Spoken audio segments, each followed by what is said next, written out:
Don't worry, man. Don't worry. It's gone. Action is over.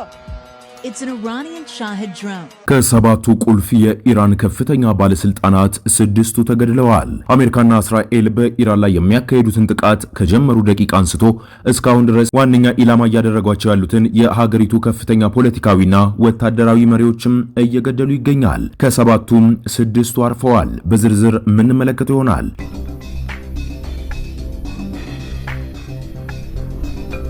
ሌላው እስራኤል በቤሩት የሄዝቦላ ፋይናንስ ክንፍን ማጥቃቷን ገልጻለች። ይህም በዘገባችን ተጠናቅሯል። እስራኤል የኢራንን የደህንነት ሚኒስቴር መግደሏን ማስታወቃለች።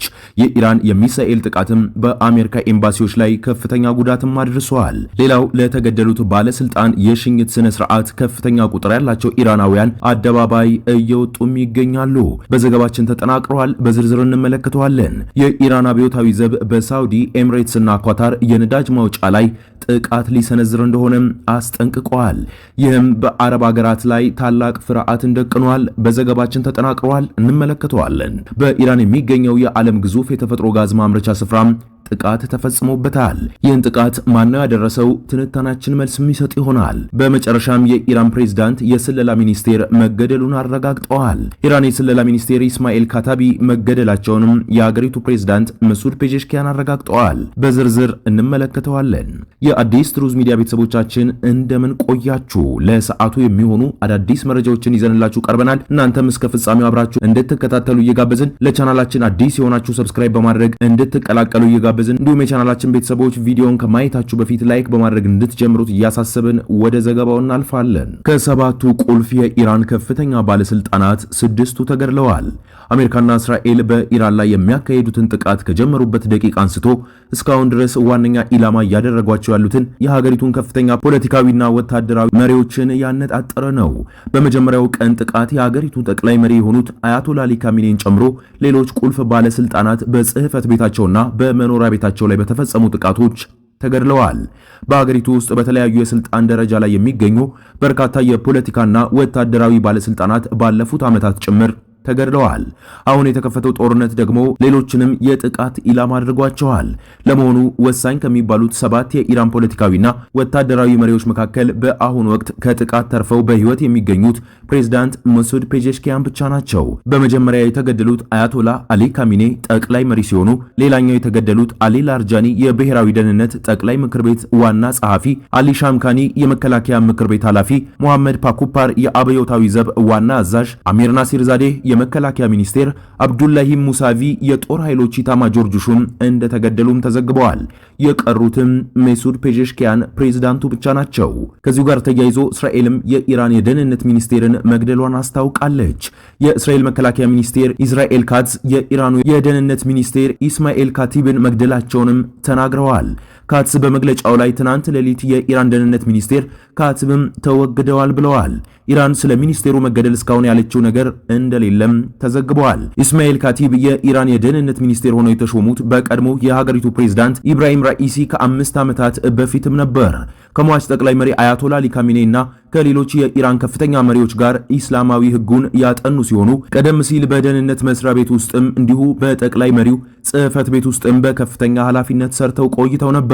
በአውሮፓውያኑ 2022 የደህንነት ሚኒስቴር በአሜሪካና በሀገሮቹ ላይ የበይነ መረብ ጥቃት እንዲፈጽሙ አመቺ ሁኔታን ፈጥረዋል በሚል በአሜሪካ የገንዘብ ሚኒስቴር ማዕቀብም ተጥሎባቸው ነበር። ካቲብ በኢራን አብዮት ከተካሄደው ከአንድ ዓመት በኋላ ከ45 ዓመታት በፊት የእስላማዊ አብዮታዊ ዘብ አባል በመሆን በመንግስት ውስጥ ማገልገል የጀመሩት። በተመሳሳይ ትናንት በኢራን መንግስት ውስጥ ከፍተኛ ተሰሚነት የነበራቸው የሀገሪቱ ብሔራዊ የደህንነት ጠቅላይ ምክር ቤት ዋና ጸሐፊ አሊ ላርጃኒም ተገድለዋል። ከዚሁ ጋር ተያይዞ እስራኤል በቤሩት የሄዝቦላ ፋይናንስ ክንፍን ማጥቃቷንም ገልጻለች።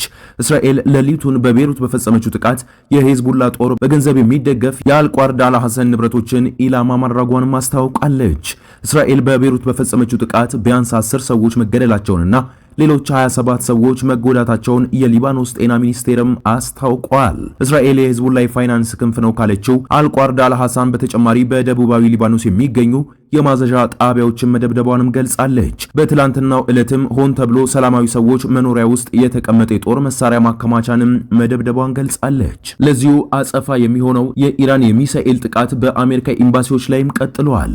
አሜሪካና እስራኤል በኢራን ላይ ጦርነት ከጀመሩ በኋላ በአጸፋው ኢራን የተለያዩ ኢላማዎችን በሚሳኤልና በድሮኖች እየመታች ትገኛለች። ከነዚህ መካከል በመካከለኛው ምስራቅ ውስጥ የሚገኙ የአሜሪካ የጦር ሰፈሮችና ሌሎች ተቋማት ላይ ጥቃትም ፈጽማለች። እንዲሁም ለተገደሉባት ባለስልጣናት የሽኝት ስነ ስርዓት ከፍተኛ ቁጥር ያላቸው ኢራናውያን አደባባይ እየወጡ ይገኛሉ። ማክሰኞ ዕለት በእስራኤል ጥቃት በተገደሉት የኢራን ብሔራዊ የደህንነት ጠቅላይ ምክር ቤት ዋና ጸሐፊ አሊ ላርጃኒ የሽኝት ስነ ስርዓት ላይ ከፍተኛ ቁጥር ያለው ህዝብ መገኘቱም ከቴህራን የሚወጡ መረጃዎች አመላከቱ። በኢራን መንግስት ውስጥ ከፍተኛ ተሰሚነት ከነበራቸው ላርጃኒ በተጨማሪ በተመሳሳይ በእስራኤል የተገደሉት የአብዮታዊ ዘብ የሚሊሻ ክንፍ የሆኑት የባሲጅ ታጣቂ ኃይል አዛዥ ለጉላማሬ ሶላማኒና በአሜሪካ ጥቃት በተፈጸሙ የኢራን ጦርነት መርከብ ላይ ለተገደሉት 84 ባህርተኞችም በአንድ ላይ ሽኝት ተደርጓል። በዚህ ሁሉ ብስጭት ውስጥ የገባው የኢራን አብዮታዊ ዘብ በሳውዲ ኤምሬትስ እና ኳታር የነዳጅ ማውጫ ላይም ጥቃት ሊሰነዝር እንደሆነ አስጠንቅቀዋል። የኢራን እስላማዊ አብዮታዊ ዘብ ሳውዲ አረቢያ፣ የተባበሩት አረብ ኤምሬትሶችና ኳታር ውስጥ በሚገኙ የነዳጅ ማውጫ ላይ ጥቃት ሊሰነዝር እንደሆነም አስጠንቅቀዋል። በዚህ ምክንያት በባህረ ሰላጤው አካባቢ ባሉ የነዳጅ ማምረቻ ተቋማት ውስጥና በዙሪያዎቹ የሚገኙ ሰዎች ለቀቀው እንዲወጡም ትዕዛዝ አስተላልፈዋል። ከአብዮታዊ ዘብ ጋር ግንኙነት ያለው ታስኒም የዜና ወኪል በቴሌግራም ገጹ ላይ አስቸኳይ ማስጠንቀቂያ በሚል ባወጣው መልእክትም ዜጎችና ነዋሪዎች በዝርዝር ካስቀምጧቸው የነዳጅ ማዕከላት አቅራቢያ እንዲሩቁም አዝዟል። እነዚህም ሳምሬፍ የነዳጅ ማጣሪያ በሳውዲ አረቢያ የሚገኝ አልጁቤል ፔትሮኬሚካል ማምረቻና ማሳኢድ ኩባንያ በሳውዲ አረቢያ፣ ሌላው አልሆሳን የጋዝ ማውጫ ቦታ፣ የተባበሩት ኤምሬትስና ራስ ላፋን የነዳጅ ማጣሪያ በኳታር የሚገኙበታል። መግለጫው እነዚህን የነዳጅ ማዕከላት ቀጥተኛና ተገቢ ኢላማዎች በመሆናቸው በሚቀጥሉት ሰዓታት ውስጥ ጥቃት ይፈጸምባቸዋልም ብለዋል። ስለዚህ ሁሉም ዜጎች፣ ነዋሪዎችና ሰራተኞች በአስቸኳይ ከነዚህ አካባቢዎች ለቅቀው በመውጣት ሳይዘገዩ ደህንነት ወደ ተጠበቀ ርቀት እንዲሄዱም ጠይቀዋል። ሌላው ደግሞ በኢራን የሚገኘው የዓለም ግዙፍ የተፈጥሮ ጋዝ ማምረቻ ስፍራ ጥቃት ተፈጽሞበታል።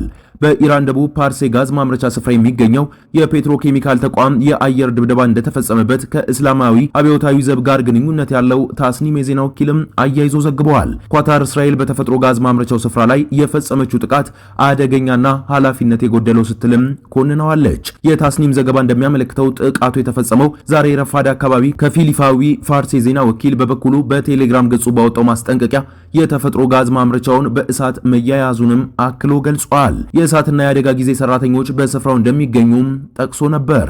በዓለም ትልቁ በሆነው የተፈጥሮ ጋዝ ማውጫ ስፍራ ላይ ደቡብ ፓርስ ውስጥ የኳታርና ኢራን ማምረቻ ተቋምም ይንቀሳቀሳሉም ብለዋል። ኳታር በመግለጫው የተፈጥሮ ጋዝ ማምረቻ ስፍራ ላይ ጥቃት የተፈጸመው በእስራኤል እንደሆነ የገለጸች ሲሆን ድርጊቱንም አደገኛና ኃላፊነት የጎደለው ስትል አውግዛለች። የኳታር የውጭ ጉዳይ ሚኒስቴር ቃል አቀባይ ማጂድ አልአንሳሪም በኢነርጂ መሰረተ ልማት ላይ የሚፈጸሙ ጥቃቶች የዓለም የነዳጅ ደህንነት ላይ ስጋት እንደሚደቅንም ተናግረዋል። ከዚህ በፊትም በተደጋጋሚ እንደገለጹት ወሳኝ ተቋማትን ኢላማ ከማድረግ መቆጠብ እንደሚያስፈልግ እንገልጻለን ያሉት ቃል አቀባዩ ሁሉም ወገኖች ዓለም አቀፍ ሕግን እንዲያከብሩና ውጥረቱን ለማርገብ እንዲሰሩም ጥሪ አቅርበዋል። በመጨረሻም የኢራን ፕሬዝዳንት የስለላ ሚኒስቴር መገደሉን ተረጋገጠ። የኢራን የስለላ ሚኒስቴር ኢስማኤል ካታቢ መገደላቸው የሀገሪቱ ፕሬዝዳንት መሱድ ፔዜሽኪያን አረጋገጡ። እስራኤል ትላንት ምሽት በፈጸመችው ጥቃት ከፍተኛ የደህንነት ኃላፊ የሆኑት ካትቢን መገደላቸውን ገልጾም ነበር። የኢራኑ ፕሬዝዳንት ከሰዓታት በኋላ በኤክስ ገጻቸው በሰፈሩ ጽሑፎች ላይ የስለላ ሚኒስቴሩና ሌሎች ኃላፊዎች የፈሪ ግድያ እንደተፈጸመባቸውም ገልጸዋል። ፕሬዝዳንቱ ውድ ባልደረቦቼ ኢስማኤል ካታቢ፣ አሊ ላርጃኒና አዚዛ ናርሳዛዴ እንዲሁም የተወሰኑ የቤተሰብ አባላትና አብረዋቸው የነበሩት ቡድኖች ላይ የተፈጸመው የፈሪ ግድያ ሐዘን ላይ ጥሎናልም ብለዋል። ፕሬዝዳንቱ የጠቀሷቸው የኢራን የብሔራዊ ደህንነት ጠቅላይ ምክር ቤት ዋና ጸሐፊ አሊ ላርጃኒ በእስራኤል ጥቃት የተገደሉት ከትናንት በስቲያም ሌሊት ነበር። የቀድሞ መከላከያ ሚኒስቴር አዚዝ ናስራዛዴ ደግሞ በመጀመሪያው ቀን ጥቃት የጠቅላይ መሪው አያቶላ አሊ ካሜኔ ጋር ከተገደሉት ወታደራዊ አመራሮች መካከልም ናቸው። የአዲስ ትሩዝ ሚዲያ ቤተሰቦቻችን ለሰዓቱ የነበሩን ሰበር መረጃዎች ይህን ይመስላሉ። በሌላ አዳዲስ እና ትኩስ መረጃዎች እንድንገናኝ ይህን ቪዲዮ ላይክ፣ ሼር እንዲሁም ሰብስክራይብ ያላደረጋችሁ ሰብስክራይብ በማድረግ ትቆዩን ዘንድ እየጋበዝን እኛ ግን ከወዲሁ ቸር ቆዩ እንላለን።